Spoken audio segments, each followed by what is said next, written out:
ব্যবহার নিষিদ্ধকরণ, সেই নিষিদ্ধকরণের বিষয়ে কিভাবে এটাকে কার্যকর করা যায়, কিভাবে অভিযানকে আরও জোরদার করা যায় সে ব্যাপারে বিস্তারিত আলোচনা অনুষ্ঠিত হয়েছে।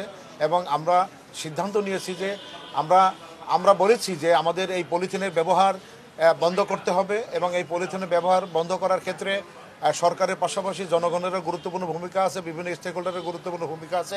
তাদের সকলের সহযোগিতায় আমরা যাতে পলিথিনের ব্যবহারটা বন্ধ করতে পারি সেজন্য আমি সকলের সহযোগিতা চেয়েছি। অ্যাট দ্য সেম টাইম আমরা এটাও সিদ্ধান্ত নিয়েছি যে আমরা অভিযান জোরদার করব, অভিযান সংখ্যা বাড়িয়ে দেব এবং এ ব্যাপারে আমাদের পুলিশ বাহিনী, র্যাব এবং সেনাবাহিনীর সদস্যবৃন্দ আমাদেরকে সর্বাত্মক সহযোগিতা প্রদান করার আশ্বাস প্রদান করেছেন।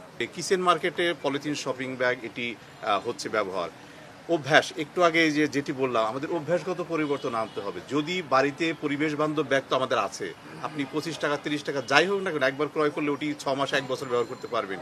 ওটা নিয়ে যদি আপনি বাজার করতে আসেন, সেটি বড় শপিং মলেই হোক বা কিচেন মার্কেটে হোক, এই অভ্যেসটা যদি তৈরি করা হয় তাহলে কিন্তু আর দোকানদারের সঙ্গে গিয়ে বার্গেনিং করতে হয় না যে আমাকে তুমি সব দায়িত্ব নিয়ে আমাকে সব দ্রব্যাদি ভরে দাও, তাহলে আপনি বলবেন যে আমার এই ব্যাগে সব দিয়ে দাও। যেটি অভ্যেসটা আমাদের পূর্বপুরুষরা বা যে অভ্যেসটা ছিল সেইটাই কিন্তু আমাদের মাননীয় উপদেষ্টাও বলেন, সেই অভ্যাসটি পুনরাবৃত্তি করবার জন্য আমরা চেষ্টা চালাচ্ছি, সচেতন করছি সকলকে আপনাদের মাধ্যমে।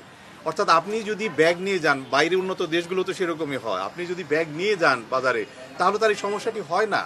এখন পরিবেশ বান্ধব ব্যাগ তৈরি হচ্ছে বিভিন্নভাবে, সকলেই অগ্রগামী ভূমিকা পালন করছেন, সরকারিভাবে হচ্ছে, বেসরকারি হচ্ছে, এনজিওরাও এগিয়ে আসছেন।